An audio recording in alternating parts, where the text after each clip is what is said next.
Hi, I'm Tanya from Your Light, and I'm a registered dietitian, and I like to talk about the concept of we need to feed our body, soul, and spirit. I spent many years as a dietitian talking all about how to feed the body. I'm very aware now of how to feed the body, but it always seemed like it was falling short. For years and years and years, people weren't getting better, weren't feeling better, were on a merry-go-round. You can't just feed the body. In the Bible, we are told we live in a body. We are given a unique soul at birth. Everyone's given a unique soul. This is what we also call our self or our personality. Psychology calls it the psyche or the ego. So we're all given a unique personality or soul. And we're all given a human spirit, a small s, when we're born. So we have these different parts of us, and each one of these parts is really complex. So it's actually real important to learn ways of feeding all of the parts of us, and then we really feel a sense of satisfaction and peace that is promised to us by really the ultimate feeding is from God's Spirit, and we get that peace beyond understanding. But let me just go through this real quick. The body has 6 senses and 11 systems. You know, taste, touch, smell, hearing. Oh my gosh, I'm not remembering all right now. But anyway, 6 senses. It's a sensory system. Our body is a sensory system, and it has 11 systems. We have our nervous system, our circulatory system, our digestive system, our hormonal system, our lymphatic system, 11 systems all running in a very supernatural way. So it is important to feed the body, and some ways you can feed the body is to make sure you're feeding your senses. You're feeding nice music to listen to. You're feeding things to touch, and rubbing a dog or petting a dog is a sensory experience that's good for actually our whole system. And so we feed the senses. That is actually very important. We see beautiful things. We taste food that tastes yummy to us. So we feed our senses, and we feed the systems. Now the systems it needs food. Our systems run off of food. That's the study of nutrition.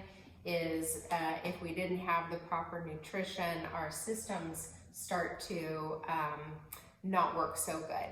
So we have to, with our food supply, find balance, variety, and moderation. And I'm going to be doing another video and I've done some on nutrition and really what the systems, the basics. I just like to look at the basics of what those systems need. But think in terms of balance and variety and moderation. As a dietitian, they put this in our head so much, is that find things that you enjoy eating and try to make sure that a majority of them are healthy. Okay, how to feed the soul. Now the soul is always changing. Our soul has mind. Our mind is in our soul. Our emotions are in our soul. And our free will are all located in our soul, inside of our heart. Now, to feed the soul, because the soul is always changing, it's, you can imagine just for a minute, you've got this thought, then that thought, then this thought, then that thought. That's always coming from your mind. You have this feeling, then that emotion, another feeling, that other feeling. That's the emotions. And then our free will is, I want this, no, I don't want that. I will do this, no, I won't do that. I wish this, and I want that. So it's always changing. The soul is always changing. So one way we can feed the soul is to just observe it from our spirit.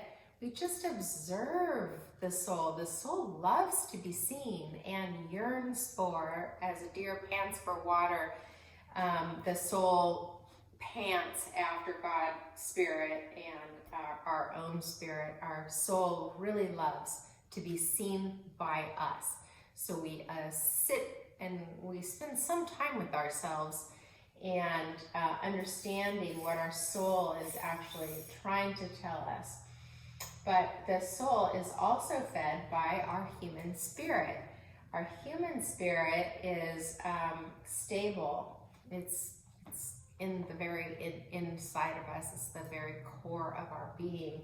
And our human spirit connects to God's spirit. And that's the one thing I heard that really makes sense to me, is that's why God gave us a human spirit, was so that we can connect to his spirit. Makes a lot of sense. The spirit is known as the lamp of God. The spirit searches all of man's innermost parts. Well, the soul is an innermost part that's so important. So when we feed the soul with our spirit, the lamp of God can shine is light onto, say, emotion that needs to really be fed. Like, you're sad. Well, what do you feed a sad feeling besides donuts and sugar? Well, we feed it compassion and love and understanding. Like, oh, I understand why you're sad. Of course you're sad. We feed the soul from the spirit, which can connect and is connected, if you've gone that route, to God's spirit. And then how we feed our spirit, soul and body, is through God's spirit.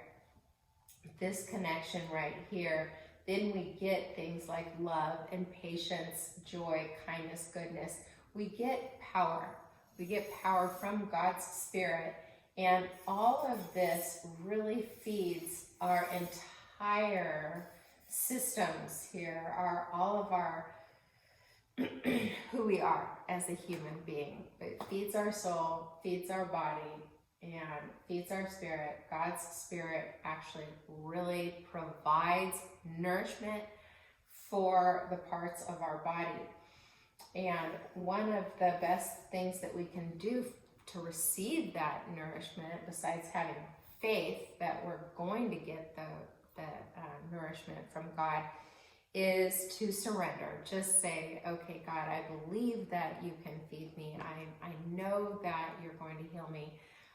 Thy will be done. So we have to get into a semi-state of powerlessness to receive God's ultimate supernatural power.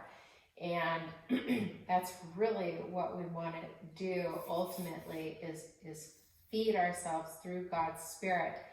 Now, I've thought about this for a long, long time. How do we feed God's spirit?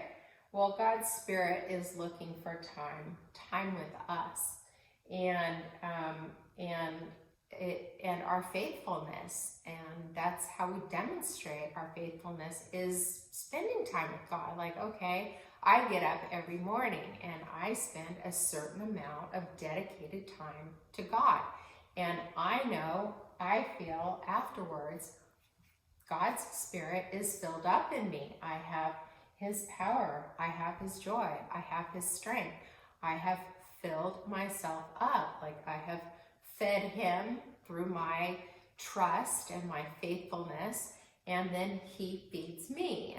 And then in turn, I am able, through my spirit, to feed my soul, and my soul can feed my body. And there's always sort of new life always flowing in doing this. And so there's growth. When we're talking about feeding, what are we hoping for too? We're hoping for a new plant to grow in us, new growth, new behaviors, new thoughts, new emotions, where we're existing and living in peace instead of existing and living in fear. So other ways to feed God's Spirit is through obedience. Like when you hear something that from your conscience, you're deep in your heart, that God is saying, hey, give this a try, and you say, well, okay, I don't want to do it, but okay, it really feeds His Spirit. Then we get more of His power and goodness and kindness.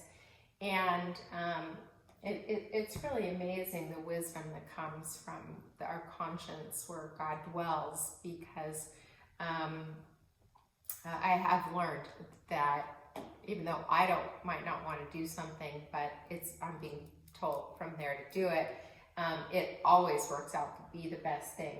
So nature also is a way we can feed God's Spirit, so that God's Spirit feeds us through that. Nature is God's creation. So when we spend time in nature, it really feeds our everything, because we're actually connecting a little bit more with God's Spirit. Or beautiful music. Something, again, that God created is sound waves, and beautiful sound waves feel really good to God's Spirit in our heart. Beauty, things of beauty, art, and I mentioned music and I mentioned nature, but just seeing the beauty in other people, that feeds God's Spirit, because other people are God's creation. So spending time in fellowship, that's feeding God's Spirit, and seeing the goodness in other people. So anyway, creativity, God is the ultimate source of creation, and He puts in us these abilities to be creative and create things that are helpful or beautiful. And finally, another way we can feed God's Spirit is through service, helping other people. It is a win-win situation. When we help somebody else, we feel better. We feel fed. We feel fed more joy. It feels like, oh, that felt really good to me. That's feeding God's Spirit. And then these things do increase joy and love and kindness. So it's important to not just focus on feeding your body and food. We focus a little bit more on feeding body, soul, spirit, God's Spirit, and in turn we are fed. It's the cycle of life, I guess. So anyway, I hope you enjoyed that, and I hope above all that it was helpful. I'll be going into more ways of feeding the body, soul, and spirit, but this is the overall idea. Okay, well, good luck. Take good care, self-care. This is self-care, self-love, and this self-love feeds God's Spirit. So don't feel bad about feeding your body, soul, and spirit. It's what we need to do. Don't forget the breath of life. The breath of life feeds all of this as well. So make sure you're getting lots of fresh air, and you're breathing deep, slow, relaxed. Like, I got this. I'm relaxed. God has this too. So anyway, I'm Tonyah. Go in grace and go with grace.